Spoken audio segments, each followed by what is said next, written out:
अस्सलाम वालेकुम दोस्तों, आज मैं मुल्तान की एक ऐसे लेकर मिलवाने चाहता हूँ जो कि साल में सिर्फ 15 दिन काम करता है और पूरा साल बैठकर खाता है। आखिर ये ऐसा कौन सा काम करता है जिसमें सिर्फ 15 दिन की मेहनत से इतना प्रॉफिट होता है। आए इन्हीं से बात करते हैं और जानते हैं कि आखिर ये पूरा बिजनेस कैसे काम करता है।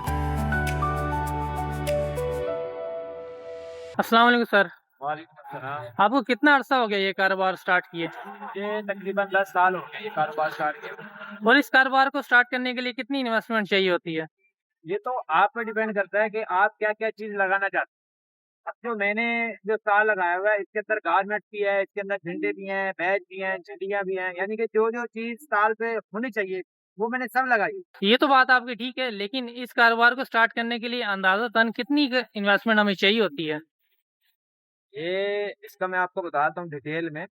अगर आपके पास अच्छी लोकेशन है, आपको लगता है कि यहाँ पे मेरा काम चल सकता है, जब कोई बंदा स्टार्ट करता है ना तो हमेशा कम पैसों से वो स्टार्ट करे। यानी कि अगर उसके पास लाख रुपए है तो वो पूरा का पूरा लाख रुपए इन्वेस्टमेंट ना करे, वो 50,000 रुपए लगाए। जब वो 50,000 रुपए इन्वेस्टमेंट कर लेगा तो फिर वो जब स्टार लगा लेगा उसको पता चल जाएगा यार उसका जो काम है वो कैसे जा रहा है। तो 2-3 दिन में ही पता चल जाएगा। अगर कस्टमर आ रहे हैं उनका माल सेल हो रहा है तो और लेके आ जाओ। लेकिन फर्स्ट से ही आप 5-6 लाख रुपए लगा दो और बाद में वो नुकसान हो जाए तो फिर ऐसा नहीं करना चाहिए। कम से कम जो स्टार्ट है वो तकरीबन इस स्टॉल को लगाने के लिए 50,000 है, यानी कि आप एक अच्छा स्टॉल लगा सकते हो और अच्छी कमाई भी कर सकते आपने स्टार्ट जब किया था, तो स्टार्टिंग में आपने कितना इन्वेस्ट किया था? हो। उस टाइम तो ऐसे लगा लो कि यहाँ पे और कोई स्टॉल वगैरह नहीं थी, ठीक है। तो उस टाइम हमने जो यहाँ पे इन्वेस्टमेंट की थी तकरीबन 1.5 लाख रुपए की थी। 2016 में यहाँ पे स्टॉल लगाया। तो उस टाइम 1.5 लाख रुपए बहुत मायने रखते थे और आजकल वो 1.5 लाख रुपए मायने नहीं रखते। आजकल वही सामान अगर आप लेने जाते हो मार्केट से तकरीबन 3 लाख रुपए लगते हैं इस टाइम। सर आपने इस साल कितनी इन्वेस्टमेंट की है? क्योंकि मैं जितनी चीज़ें देख रहा हूँ, आपने कपड़े भी रखे हैं, झंडे भी रखे हैं, बाकी दूसरी चीज़ें भी रखी हुई हैं। इसमें मुझे बताएँ कि आपने इस साल कितनी इन्वेस्टमेंट की? इस साल महँगाई बहुत ज़्यादा थी, टैक्स वग़ैरह बहुत लगे हुए थे। इस साल हमारी जो इन्वेस्टमेंट टोटल हुई है ना वो 3,27,000 रुपए हुई है और आज तकरीबन 9 अगस्त है, तो अभी उस तरह की कमाई नहीं हो रही जैसे पहले होती थी। सर आपने ये तो बता दिया कि इसमें इन्वेस्टमेंट कितनी होनी चाहिए, लेकिन आपने ये नहीं बताया कि ये हमें स्टॉल लगाना कहाँ चाहिए? अपनी लोकेशन में लगाना चाहिए, कहीं और लगाना चाहिए? एमडीए का क्या चक्कर है? अच्छा इसमें ना आपको मैं एक बात क्लियर कर दूँ कि अगर आपके पास अपनी शॉप है, जैसा कि आप ये देख सकते हैं,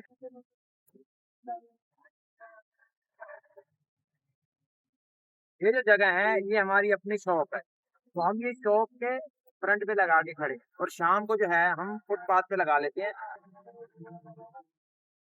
एमडीए वाले तब आपको तंग करेंगे जब आप रोड पे स्टॉल लगाएँगे, यानी कि जो सरकारी जगह होगी वहाँ पे आप नहीं लगा सकते। अब मेन चीज़ ये एमडीए वाले आपको तब तंग करेंगे जब आप रोड पे लगा के बैठे होंगे। सर वो उठा लेंगे और वो आपका सारा का सारा नुकसान है। वो आपको वार्निंग नहीं देंगे, वो डायरेक्ट उठा के लेके जाएँगे, आपका सारा सामान उठा के लेके जाएँगे। तो आपने उस चीज़ से बचना है। बेहतर यही है कि आप दुकान में लगाएँ, ठीक है? और शाम को बाहर निकाल लें। अब ये है साल में 1 बार ये काम आता है, यानी कि 10 दिन का काम ही है तकरीबन। अगर आप 5 अगस्त को लगाते हैं तो 14 अगस्त को खाली। लेकिन हमने जो स्टार ये लगाया हुआ ये पहली अगस्त से हमने लगाया। पहली अगस्त से लेकर 14 अगस्त की रात तक बस। आप मुझे ये बताएँ कि इन चीज़ों के रेट क्या हैं? ये जो आपको पूरे साल की चीज़ें नज़र आ रही है ना, इसमें लगा लें कि कम से कम चीज़ जो है वो ₹20 की है। गुब्बारा जो है वो 10 वाला भी है, ठीक है? और महँगी से महँगी चीज़ वो झंडा है जो कि सबसे महँगा है, वो 3,000 की है, 2500 की है, ठीक है? अब इसमें मिसाल के तौर पे हम ये वाले बैचेज़ लगा लेते हैं, तो ये बैच जो है वो ₹20 का है, ये ₹30 का है, ये ₹50 का है। अब ये वाले बैचेज़ हैं तो ये ₹70 के सेल हम कर रहे हैं। लेकिन ये है कि जब कोई बंदा ज़्यादा सामान लेता है तो उसको फिर हम जो है वो प्राइस जो है वो कम कर देते हैं, यानी कि उनको रेट कम कर देते हैं। अब ये सारे जितने भी ये बैचेज़ लगे हुए हैं, ये सारे 50-50 ठीक है? अब बात अगर करें इसमें खरीद रेट की, तो ये जो आप बैचेज़ देख रहे हैं ये ₹35 खरीद रेट है, ₹30 खरीद रेट है, कोई चीज़ कुछ चीज़ें इसमें ₹25 खरीद रेट है। तो हमने ₹50 लगाए, यानी कि किसी चीज़ में आपको ₹10 प्रॉफ़िट होगा, किसी में ₹15, किसी में ₹20, ठीक है? तो इस तरीके से जो है ना प्रॉफ़िट हो जाता है, नुकसान नहीं होता। अगर माल सेल होगा तो ज़ाहिर-सी बात है प्रॉफ़िट होगा, अगर माल सेल नहीं होगा, तो प्रॉफ़िट तो नहीं होगा ना फिर।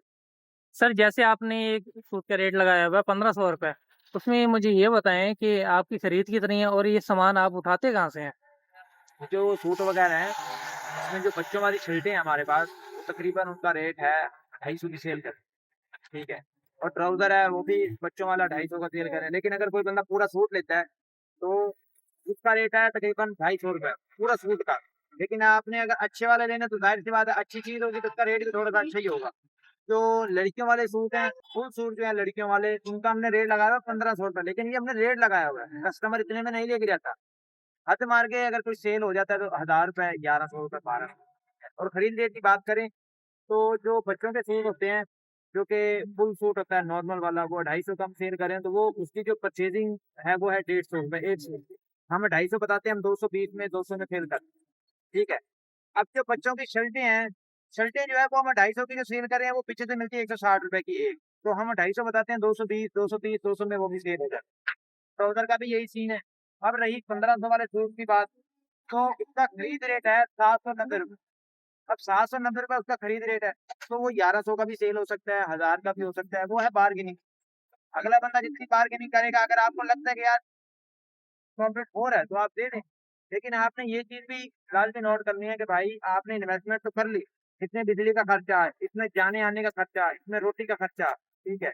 अगर आपने किसी बंदे को रखा हुआ है काम पे, उसका खर्चा है, ये सब निकालना होता है, इसलिए थोड़ा सा रेट तो बढ़ाना ही होता है ना। अब आप सोचे ना कि चाइना से माल आता है, तो चाइना से माल ऐसे थोड़ी ना आ जाता है। बीच में कितने बड़े बड़े डीलर बैठे हुए हैं, इतने बड़े बड़े डीलर से होके फिर छोटे डीलर के पास, और फिर छोटे डीलर से फिर हम ले गए, तो आप खुद सोचिए कि वो तो प्रॉफिट कमाते हैं, वो होलसेल पे। अब बात रही माल हम लेके कहाँ जाए, तो मैं आपको बता दूं, हिंदुस्तान के अंदर ना अगर आप माल लेते हैं ना 1 लाख रुपए का, तो वही 1 लाख रुपए का माल अगर आप वहां से लेके आते हैं ना लाहौर से, तो वो आपको मुल्तान में अगर कोई माल आप लोगे तो 1,30,000 का मिलेगा या 1,35,000 का मिलेगा। ठीक है। तो ये चीज है। अगर आप कराची चले जाते हैं तो भाई लाहौर से भी सस्ता रेट आपको पड़ेगा। मेन चीज चाइना से डायरेक्ट माल आता है तो कराची है ना, सारे जहाज वगैरह तो खुद से आते हैं ना। ठीक है। तो वो तो है भाई, अगर बंदे ने कम माल लगाना है तो फिर वो मुल्तान से उठा लेगा। अगर ज्यादा माल लगाना है, आपको लगता है कि आप ज्यादा यानी कि लगा सकते हो, तो फिर आप लाहौर चले जाओ, वहाँ पे बड़े बड़े डीलर बैठे हुए हैं, इनका रेट बहुत कम होता है। अब जो हम फुल साइज झंडा यहाँ पे 3,000 रुपए का लोगों को बता रहे हैं ना, अब मुल्तान में 1850 का आ रहा है, लाहौर के अंदर यही झंडा 1350 का आ रहा है। तो आप देख लें एक झंडे का कितना फर्क है।